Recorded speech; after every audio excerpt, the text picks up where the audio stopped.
ତେଣୁ ଯାହା କୁହାହେଉଛି ମାଳିକା ଲେଖା ଏଗୁଡ଼ା ଆଜ୍ଞା ସତ, ଏଠାକୁ ଭୁଲ କିଏ ବୁଝିବେନି। 2026ରେ ଆପଣ ହୀରାକୁଦ ବନ୍ଧ ଭାଙ୍ଗିବ।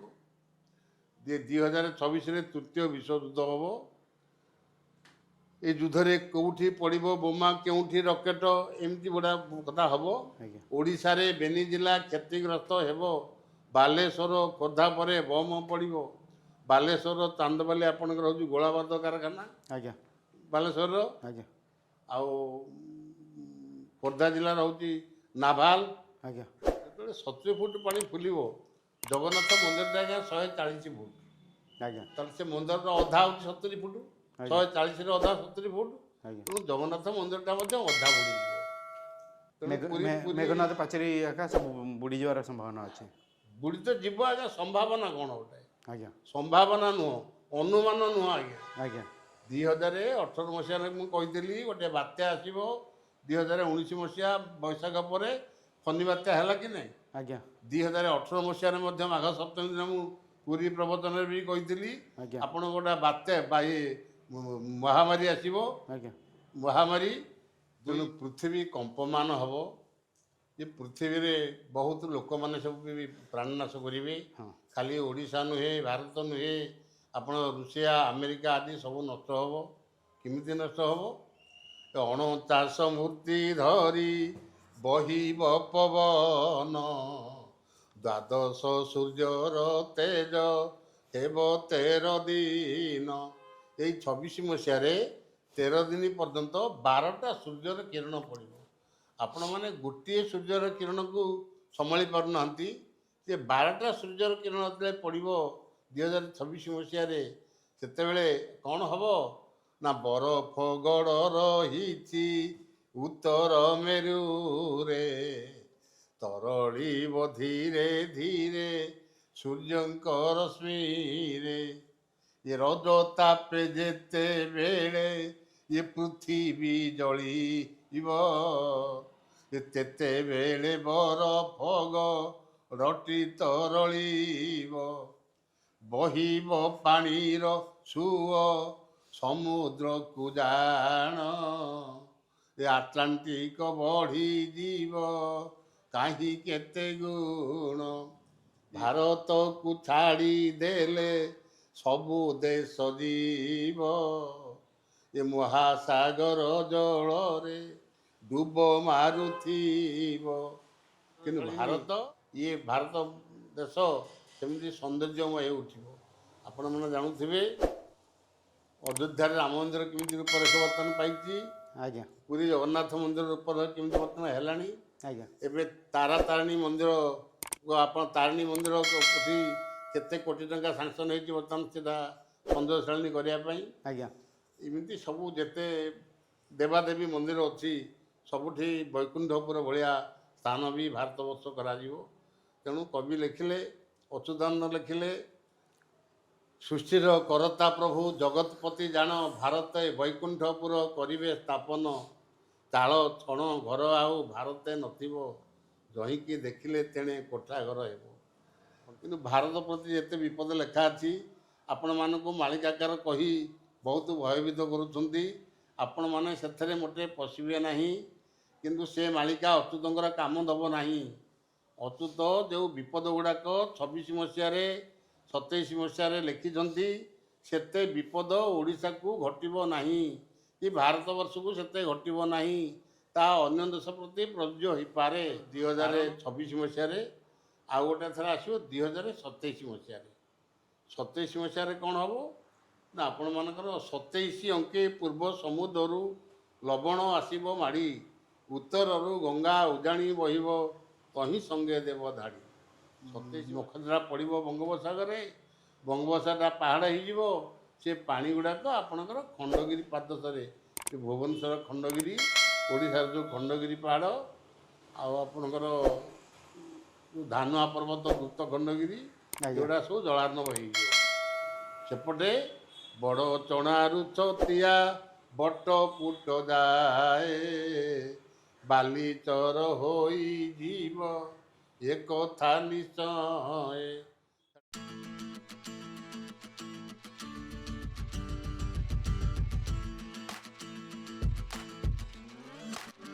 ଜୟ ଜଗନ୍ନାଥ। ଓଡ଼ିପିକ୍ ଚ୍ୟାନେଲରେ ଆପଣମାନଙ୍କୁ ସ୍ୱାଗତ। ଆପଣମାନେ ନିଶ୍ଚୟ ଏ ଭିଡ଼ିଓର ପାର୍ଟ 1କୁ ଦେଖିଥିବେ। ସେଥିରେ ମାଳିକା ବିଶାରଦ ଶ୍ରୀଯୁକ୍ତ ଦିବ୍ୟସିଂହ ହରିଚନ୍ଦନ ବାବୁ ବର୍ଣ୍ଣନା କରିଛନ୍ତି 15/3/26ରେ ବାପ ପୁଅ କିପରି ଏକାଠି ହେବେ। ତାହା ଆପଣମାନେ କିଛି ଅଂଶ ଦେଖିଥିବେ। ଏବେ ପାର୍ଟ 2ରେ ଆପଣମାନେ ବାକି ଥିବା ଅଂଶ ଦେଖିବେ। ଏ ଭିଡ଼ିଓରେ ସେ ବର୍ଣ୍ଣନା କରିଛନ୍ତି ସାଗର, ନକ୍ଷତ୍ର ଓ ବୋମା ବିଷୟରେ। କିପରି ହୀରାକୁଦ ଡ୍ୟାମ୍ର 58 ଗେଟ୍ ଖୋଲିବ ଓ କାହିଁକି, ସାରା ବିଶ୍ୱକୁ ବିପଦ କିପରି ଗ୍ରାସିବ ଓ 2026ରେ ତୃତୀୟ ବିଶ୍ୱଯୁଦ୍ଧ ହେବ, ଏହା ସେ କେଉଁ ସନ୍ଦର୍ଭରେ କହୁଛନ୍ତି, ଆସନ୍ତୁ ଜାଣିବା। ହଁ, ପାର୍ଟ 1କୁ ଦେଖିବାକୁ ଜମା ଭୁଲିବେ ନାହିଁ। ଯଦି ଦେଖିନାହାନ୍ତି ୟା ପ୍ରିଭିୟସ୍ ଏପିସୋଡ଼କୁ ଦେଖନ୍ତୁ ଓ ପାର୍ଟ 2କୁ ଦେଖି ସାରିଲା ପରେ ପାର୍ଟ 3 କି ଅପେକ୍ଷା କରନ୍ତୁ। ଦିବ୍ୟସିଂହ ହରିଚନ୍ଦନ ବାବୁ ଆଉ କ'ଣ କହିଛନ୍ତି, ଏ 2026ରେ କ'ଣ କ'ଣ ଘଟିବ, ଆସନ୍ତୁ ଜାଣିବା। ଲାଇକ୍, ସେୟାର, ସବସ୍କ୍ରାଇବ୍ କରିବାକୁ ଜମା ଭୁଲିବେ ନାହିଁ। ମୁଁ କହିଲି ଆପଣଙ୍କୁ ଏଇନା ଗୋଟେ କଥା, 15/3/2026 ମସିହା ରବିବାର 15/3 କଥା କହିଲି। ଆପଣଙ୍କର ଅଚ୍ୟୁତାନନ୍ଦ ଲେଖିଛନ୍ତି, ଆଜ୍ଞା ବୁଝିଲେ ଆଜ୍ଞା। ତେଣୁ ଯେବେ ଛାୟାସୁତ ରବି କୁମ୍ଭ ଘେନି ମିନରେ ପ୍ରବେଶ ହେବେ, ଧରଣୀ କମ୍ପିବ ନୁହେଁ ଭୂମିକମ୍ପ, ଦୁଷ୍ଟମାନେ ନାଶ ଯିବେ। ଛାୟାସୁତ ହେଉଛି ଶନି, ଯେତେବେଳେ ରବିଙ୍କୁ ତା ବାପାକୁ ସାଙ୍ଗରେ ନେଇ ଆସି ପହଞ୍ଚିବ କେଉଁଠି ମିନରେ। ଏଇଟା ହେଉଛି 15/3/2026 ମସିହା ରବିବାରେ। ସେଦିନ ଆପଣଙ୍କର ରବି କୁମ୍ଭରୁ ମୀନ ରାଶିକି ଯିବ। କିନ୍ତୁ 25/29/3ରୁ ଶନି ମୀନ ରାଶିରେ ଥିବ। ବାପ ପୁଅ ଯେତେବେଳେ ଏକାଠି ହେଇଯିବେ, ସେତେବେଳେ ଧରଣୀ କମ୍ପିବ। ଇଏ ଖାଲି ଓଡ଼ିଶା ନୁହଁ କି ଭାରତ ନୁହେଁ ଆଜ୍ଞା, ଇଏ ପୃଥିବୀ କମ୍ପମାନ ହେବ। ଏ ପୃଥିବୀ କେମିତି କମ୍ପମାନ ହେବ, ତା'ର ପ୍ରମାଣ କ'ଣ? ତେଣୁ ପୃଥିବୀ କମ୍ପମାନ ହେବ। ଏ ପୃଥିବୀରେ ବହୁତ ଲୋକମାନେ ସବୁ ବି ପ୍ରାଣନାଶ କରିବେ। ଖାଲି ଓଡ଼ିଶା ନୁହେଁ, ଭାରତ ନୁହେଁ, ଆପଣ ରୁଷିଆ, ଆମେରିକା ଆଦି ସବୁ ନଷ୍ଟ ହେବ। କେମିତି ନଷ୍ଟ ହେବ? 49 ମୂର୍ତ୍ତି ଧରି ବହିବ ପବନ, ଦ୍ୱାଦଶ ସୂର୍ଯ୍ୟର ତେଜ ହେବ 13 ଦିନ। ଏଇ 26 ମସିହାରେ 13 ଦିନ ପର୍ଯ୍ୟନ୍ତ 12ଟା ସୂର୍ଯ୍ୟର କିରଣ ପଡ଼ିବ। ଆପଣମାନେ ଗୋଟିଏ ସୂର୍ଯ୍ୟର କିରଣକୁ ସମ୍ଭାଳି ପାରୁନାହାନ୍ତି, ଯେ 12ଟା ସୂର୍ଯ୍ୟର କିରଣ ଯେତେବେଳେ ପଡ଼ିବ 2026 ମସିହାରେ, ସେତେବେଳେ କ'ଣ ହେବ ନା, ବରଫ ଗଡ଼ ରହିଛି ଉତ୍ତର ମେରୁରେ, ତରଳିବ ଧୀରେ ଧୀରେ ସୂର୍ଯ୍ୟଙ୍କ ରଶ୍ମିରେ। ଏ ରଜ ତାପେ ଯେତେବେଳେ ଏ ପୃଥିବୀ ଜଳିବ, ତେତେବେଳେ ବରଫ ଗଡ଼ଟି ତରଳିବ। ବହିବ ପାଣିର ସୁଅ ସମୁଦ୍ରକୁ ଜାଣ, ଏ ଆଟ୍ଲାଣ୍ଟିକ ବଢ଼ିଯିବ କାହିଁ କେତେ ଗୁଣ। ଏ ସୂର୍ଯ୍ୟଙ୍କର ପ୍ରଖର ରଶ୍ମିରେ ଆପଣଙ୍କର ଉତ୍ତର ମେରୁରେ ଥିବା ବରଫ ଗଡ଼ ତରଳିବ। ତା'ର ପାଣି ଗୁଡ଼ାକ ସବୁ ଆଜ୍ଞା କେଉଁଠିକି ଯିବ? ଆଟ୍ଲାଣ୍ଟିକ ମହାସାଗରକୁ ଯିବ। ଆପଣଙ୍କର 1534 ମସିହାରେ ଆପଣମାନଙ୍କର ପିଲାମାନେ, ଆପଣଙ୍କର ଜେଜ ବା ସାତ ପୁରୁଷର ପୁରୁଷମାନେ ଆଜ୍ଞା ହୁଏତ ପାଠ ପଢ଼ିନଥିବେ ଯେ କେତେଟା ମହାଦେଶ ପୃଥିବୀରେ ଅଛି। ଏସିଆ ମହାଦେଶ କି ଆପଣଙ୍କର ଯେତେ ମହାଦେଶ କଥା ଆପଣ କହିବେ, ଏସିଆ, ୟୁରୋପ, ଅଷ୍ଟ୍ରେଲିଆ ଆଦି ଯେତେ ମହାଦେଶ କୁହନ୍ତୁ, କେତେ ମହାସାଗର ଅଛି। ଆପଣଙ୍କର ଭାରତ ମହାସାଗର, ଉତ୍ତର ମହାସାଗର, ଦକ୍ଷିଣ ମହାସାଗର, ଆଟ୍ଲାଣ୍ଟିକ ମହାସାଗର, ଏଇ ଯେଉଁ ମହାସାଗର ଅଛି, ସେତେବେଳେ ଲୋକେ କିଏ ଜାଣିନଥିବେ। କିନ୍ତୁ ସେତେବେଳେ ସବୁ ଲେଖିଛନ୍ତି ଅଚ୍ୟୁତାନନ୍ଦ ଯେ ଆଟ୍ଲାଣ୍ଟିକ ବଢ଼ିଯିବ କାହିଁ କେତେ ଗୁଣ। ଏ ଯେଉଁ ବରଫ ତରଳିବ, ତା ପାଣିରେ ଆଟ୍ଲାଣ୍ଟିକ ମହାସାଗର ବହୁତ ଗୁଣ ବଢ଼ିଯିବ। ବହିବ ପାଣିର ସୁଅ ସମୁଦ୍ରକୁ ଜାଣ, ଆଟ୍ଲାଣ୍ଟିକ ବଢ଼ିଯିବ କାହିଁ କେତେ ଗୁଣ। ଭାରତକୁ ଛାଡ଼ି ଦେଲେ ସବୁ ଦେଶ ଯିବ, ଏ ମହାସାଗର ଜଳରେ ଡୁବ ମାରୁଥିବ। କିନ୍ତୁ ଭାରତରେ ସେତେ କ୍ଷତି ହେବନି ସେ ସାଗର ପାଣିରେ। ଭାରତକୁ ଛାଡ଼ିଦେଲେ ପୃଥିବୀରେ ଯେତେ ଦେଶ ଅଛି ସବୁ ସେ ସାଗର ପାଣିରେ ଆଜ୍ଞା ତ ଡୁବ ମାରୁଥିବ। କେଉଁ ଦେଶରେ ଅଣାଏ ଲୋକ ରହିବେ, କେଉଁ ଦେଶରେ ଦିଅଣା ଲୋକ ରହିବେ, କେଉଁ ଦେଶରେ ବେଶୀ ହେଲେ ଚାଣା ଲୋକ ରହିବେ। ଏମିତି ପୃଥିବୀର ଯେତେକ ଭାରତକୁ ଛାଡ଼ି ଅନ୍ୟ ଯେତେ ଦେଶ ମହାଦେଶ ଅଛି ସବୁଗୁଡ଼ାକ ଆଜ୍ଞା ବହୁତ ବିପଦରେ ପଡ଼ିବେ। ଭାରତକୁ ଏ ବିପଦରୁ କାହିଁକି ରକ୍ଷା ପାଇବ ନା ଭାରତ ଯେ ଭଗବାନ କର ଜନ୍ମସ୍ଥାନ, ଅନିଷ୍ଟ ଘଟିଲେ ପୁଣି ନୂଆ ହେବ ଜନ୍ମ। ଏ ସୃଷ୍ଟିର କରତା ପ୍ରଭୁ ଜଗତପତି ଜାଣ, ଏ ଭାରତେ ବୈକୁଣ୍ଠପୁର କରିବେ ସ୍ଥାପନ। ସୃଷ୍ଟିର କର୍ତ୍ତା ହେଉଛନ୍ତି ଭଗବାନ ବିଷ୍ଣୁ। ସେ ଭାରତରେ ଜନ୍ମଲାଭ ବି କରିଛନ୍ତି, କିନ୍ତୁ ସିଏ ସୃଷ୍ଟିର କରତା ପ୍ରଭୁ ଜଗତପତି ଜାଣ, ଭାରତେ ବୈକୁଣ୍ଠପୁର କରିବେ ସ୍ଥାପନ। ବୈକୁଣ୍ଠପୁର ଯେମିତି ବିଷ୍ଣୁଙ୍କ ପୁର, ଯେମିତି ସୌନ୍ଦର୍ଯ୍ୟଶାଳିନୀ ଇଏ ଭାରତ ଦେଶ ସେମିତି ସୌନ୍ଦର୍ଯ୍ୟମୟ ଉଠିବ। ଆପଣମାନେ ଜାଣୁଥିବେ ଅଯୋଧ୍ୟାରେ ରାମ ମନ୍ଦିର କେମିତି ରୂପରେଖ ବର୍ତ୍ତମାନ ପାଇଛି, ଆଜ୍ଞା ପୁରୀ ଜଗନ୍ନାଥ ମନ୍ଦିର ରୂପରେଖ କେମିତି ବର୍ତ୍ତମାନ ହେଲାଣି। ଆଜ୍ଞା ଏବେ ତାରାତାରିଣୀ ମନ୍ଦିର, ଆପଣ ତାରିଣୀ ମନ୍ଦିର ଉଠି କେତେ କୋଟି ଟଙ୍କା ସାଙ୍କସନ୍ ହେଇଛି ବର୍ତ୍ତମାନ ସେଟା ସୌନ୍ଦର୍ଯ୍ୟଶାଳିନୀ କରିବା ପାଇଁ। ଆଜ୍ଞା ଏମିତି ସବୁ ଯେତେ ଦେବାଦେବୀ ମନ୍ଦିର ଅଛି ସବୁଠି ବୈକୁଣ୍ଠପୁର ଭଳିଆ ସ୍ଥାନ ବି ଭାରତବର୍ଷ କରାଯିବ। ତେଣୁ କବି ଲେଖିଲେ, ଅଚ୍ୟୁତାନନ୍ଦ ଲେଖିଲେ, ସୃଷ୍ଟିର କରତା ପ୍ରଭୁ ଜଗତପତି ଜାଣ, ଭାରତେ ବୈକୁଣ୍ଠପୁର କରିବେ ସ୍ଥାପନ। ଚାଳ ଛଣ ଘର ଆଉ ଭାରତେ ନଥିବ, ଯହିଁକି ଦେଖିଲେ ତେଣେ କୋଠା ଘର ହେବ। ଆପଣ ଯୁଆଡ଼େ ଚାହିଁବେ, ଆଗରେ ଯେମିତି ଚାଳ ଛପର ଘର ଥିଲା ଦୀର୍ଘ ବର୍ଷକ ପୂର୍ବରୁ, ଏବେ ବର୍ତ୍ତମାନ ଦେଖନ୍ତୁ ଆଉ ଚାଳ ଛପର ଘର କେତେ ଅଛି? ଆଉ 2 ବର୍ଷକ ପରେ ବି ଚାଳ ଛପର ଘର ସବୁ ନଷ୍ଟ ହୋଇଯାଇଥିବ। କିନ୍ତୁ ଭାରତ ପ୍ରତି ଯେତେ ବିପଦ ଲେଖା ଅଛି ଆପଣମାନଙ୍କୁ ମାଳିକାକାର କହି ବହୁତ ଭୟଭୀତ କରୁଛନ୍ତି। ଆପଣମାନେ ସେଥିରେ ମୋଟେ ପଶିବେ ନାହିଁ, କିନ୍ତୁ ସେ ମାଳିକା ଅଚ୍ୟୁତଙ୍କର କାମ ଦେବ ନାହିଁ। ଅଚ୍ୟୁତ ଯେଉଁ ବିପଦ ଗୁଡ଼ାକ 26 ମସିହାରେ 27 ମସିହାରେ ଲେଖିଛନ୍ତି, ସେତେ ବିପଦ ଓଡ଼ିଶାକୁ ଘଟିବ ନାହିଁ କି ଭାରତବର୍ଷକୁ ସେତେ ଘଟିବ ନାହିଁ। ତାହା ଅନ୍ୟ ଦେଶ ପ୍ରତି ପ୍ରଯୁଜ୍ୟ ହୋଇପାରେ। କାରଣ ଆପଣମାନେ କହିବେ ଆପଣ ତ ଆଗରୁ କହୁଥିଲେ ଏମିତି ଯେଉଁ ଘଟଣା ଘଟିବ ବୋଲି, କିନ୍ତୁ ଏବେ ପୁଣି କାହିଁ କହୁଛନ୍ତି ଘଟଣା ବହୁତ ଅସରେ, ମାନେ କାହିଁକି ଆପଣଙ୍କର ଏସବୁ ବନ୍ଦ କରାହେଉଛି? ଆପଣ ଶିବକଳ୍ପରେ ଅଚ୍ୟୁତାନନ୍ଦ ଗୋଟେ କଥା ଲେଖିଛନ୍ତି ଆଜ୍ଞା, ଆପଣ ଶୁଣିଲେ ଆଶ୍ଚର୍ଯ୍ୟ ହେବେ। ଶିବକଳ୍ପରେ ଲେଖିଛନ୍ତି, 8 8 8 ତ୍ରିଗୁଣରେ ଭେଟ, ସେ ଚିହ୍ନା ଚତୁର୍ବେଦୀ ତଳେ, ଅଚ୍ୟୁତ ପୁରାଣ ଅଚ୍ୟୁତ ହୋଇଯିବ, ହାତ ମାରିବେ କପାଳେ। ଲେଖା ଯନ୍ତ୍ରମାନ ଓଲଟି ପଡ଼ିବ, ପଢ଼ା ଜ୍ଞାନୀ ହେବେ ବଣା, ମଙ୍ଗୁ ମଙ୍ଗୁଆଳ ବୋଲ ନ ମାନିବେ, ପ୍ରାଣୀ ହେବେ ଅକଳନା। 8 8 8 ତ୍ରିଗୁଣରେ ଭେଟ, 3ଟା 8 କହିଲେ ଆଜ୍ଞା 24 ହେବ, 8କୁ 3ରେ ଗୁଣିଲେ ବି ହେବ 24। କହିଲେ 8 8 8 ତ୍ରିଗୁଣରେ ଭେଟ, ଚିହ୍ନା ଚତୁର୍ବେଦୀ ତଳେ, ଅଚ୍ୟୁତ ପୁରାଣ ଚ୍ୟୁତ ହୋଇଯିବ, ହାତ ମାରିବେ କପାଳେ।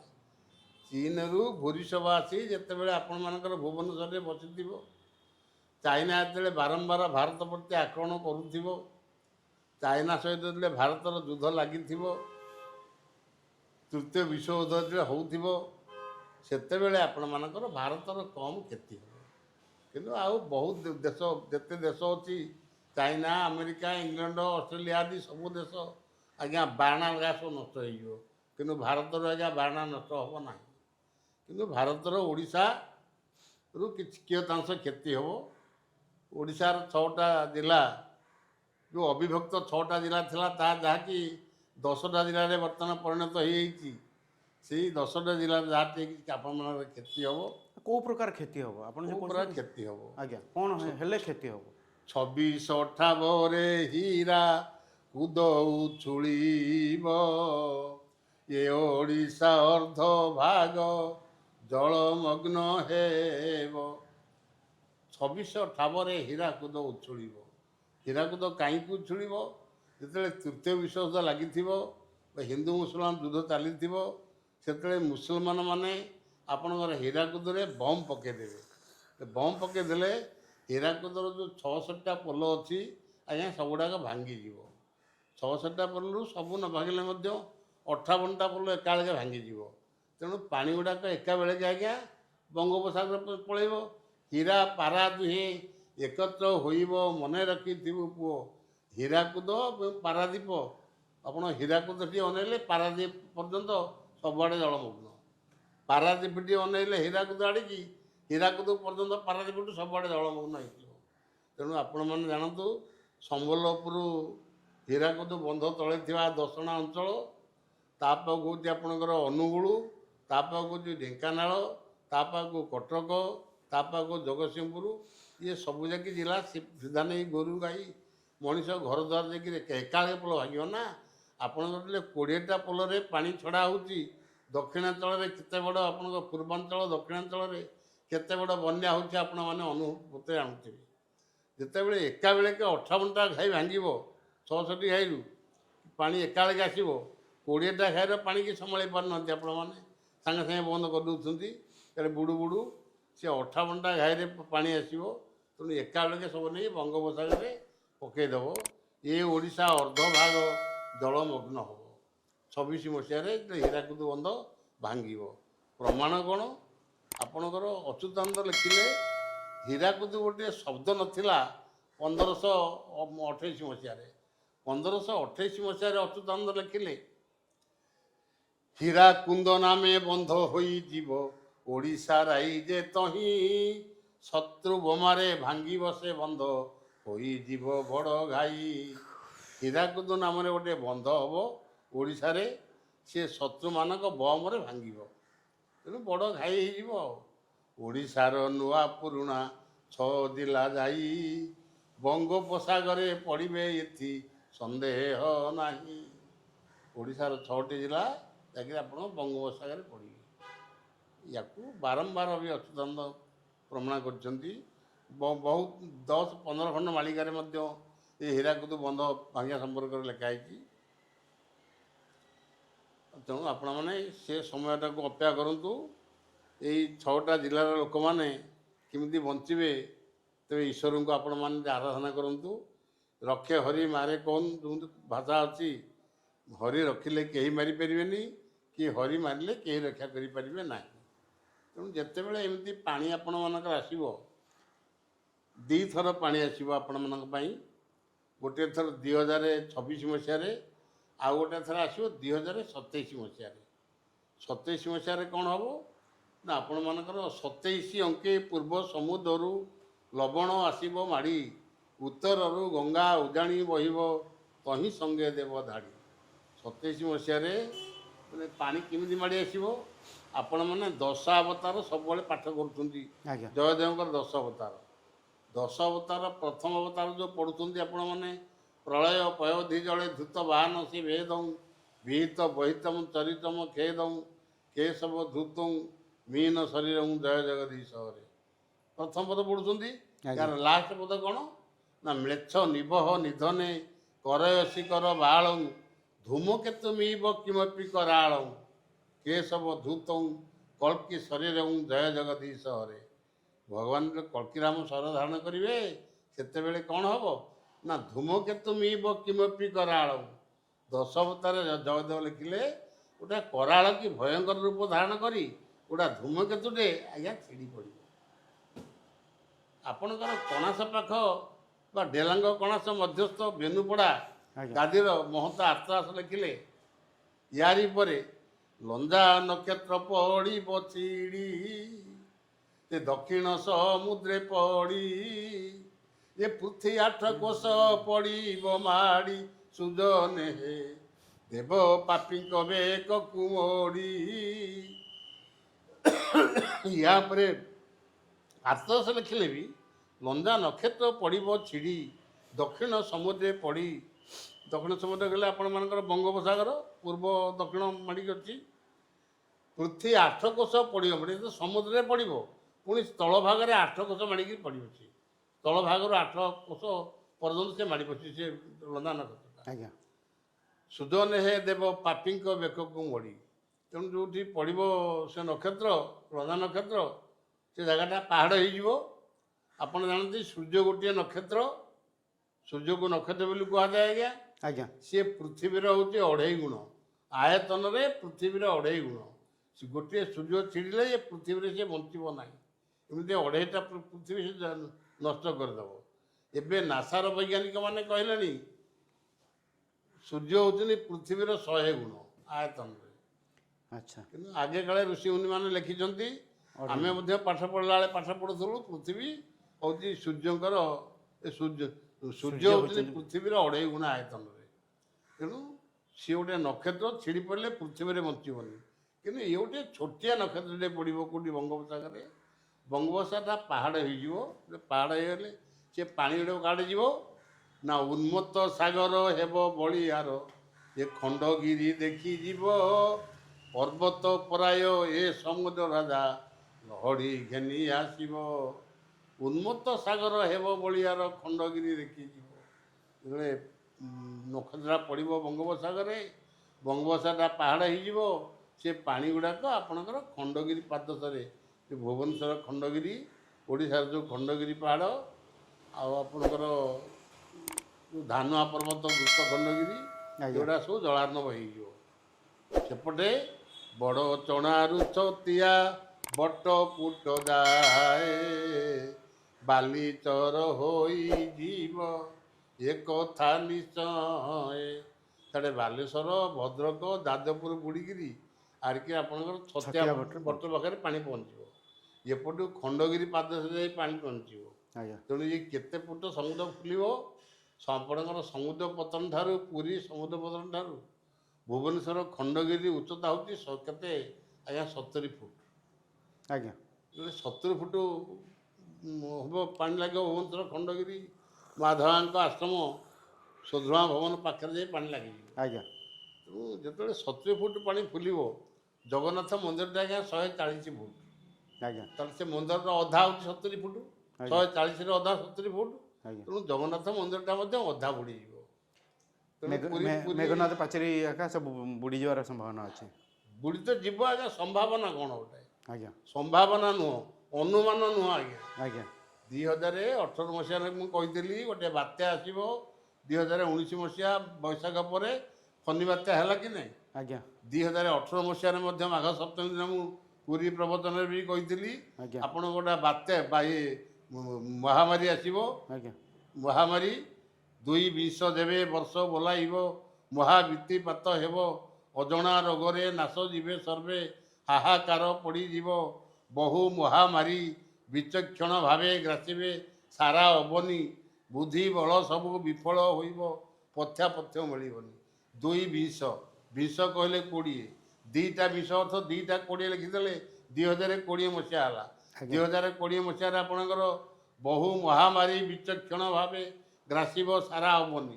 ଖାଲି ଓଡ଼ିଶା ନୁହଁ କି ଭାରତ ନୁହଁ, ସମଗ୍ର ପୃଥିବୀ କି ଆପଣଙ୍କର କରୋନା ମହାମାରୀଟା ବ୍ୟାପିଥିଲା କି ନାହିଁ? ଆଜ୍ଞା ତେଣୁ ଯାହା କୁହା ହେଉଛି ମାଳିକା ଲେଖା, ଏଗୁଡ଼ା ଆଜ୍ଞା ସତ। ଏଟାକୁ ଭୁଲ କିଏ ବୁଝିବେନି। 2026ରେ ଆପଣ ହୀରାକୁଦ ବନ୍ଧ ଭାଙ୍ଗିବ। 2026ରେ ତୃତୀୟ ବିଶ୍ୱଯୁଦ୍ଧ ହେବ। ଏ ଯୁଦ୍ଧରେ କେଉଁଠି ପଡ଼ିବ ବୋମା, କେଉଁଠି ରକେଟ, ଏମିତି ଗୁଡ଼ା କଥା ହେବ। ଓଡ଼ିଶାରେ ବେନି ଜିଲ୍ଲା କ୍ଷତିଗ୍ରସ୍ତ ହେବ। ବାଲେଶ୍ୱର ଖୋର୍ଦ୍ଧା ପରେ ବମ୍ ପଡ଼ିବ। ବାଲେଶ୍ୱର ଚାନ୍ଦବାଲି ଆପଣଙ୍କର ହେଉଛି ଗୋଳାବାରୁଦ କାରଖାନା ଆଜ୍ଞା ବାଲେଶ୍ୱରର। ଆଜ୍ଞା ଆଉ ଖୋର୍ଦ୍ଧା ଜିଲ୍ଲାର ହେଉଛି ନାଭାଲ। ଆଜ୍ଞା ତେଣୁ ଏଇ 2ଟା ଜାଗାରେ ବମ୍ ପଡ଼ିବ ବି। ଭୁବନେଶ୍ୱର ତ ପୁଣି ରାଜଧାନୀ ଜାଣ, ପ୍ରଥମେ ଘାଉଲା ହେବେ ବମ୍ ମାଡ଼େ ପୁଣ। ରାଜଧାନୀ ଭୁବନେଶ୍ୱର ଉପରେ ମଧ୍ୟ ଏଇ ତୃତୀୟ ଯୁଦ୍ଧର ବମ୍ ଆଜ୍ଞା ପଡ଼ିବ, ବୁଝିଲେ?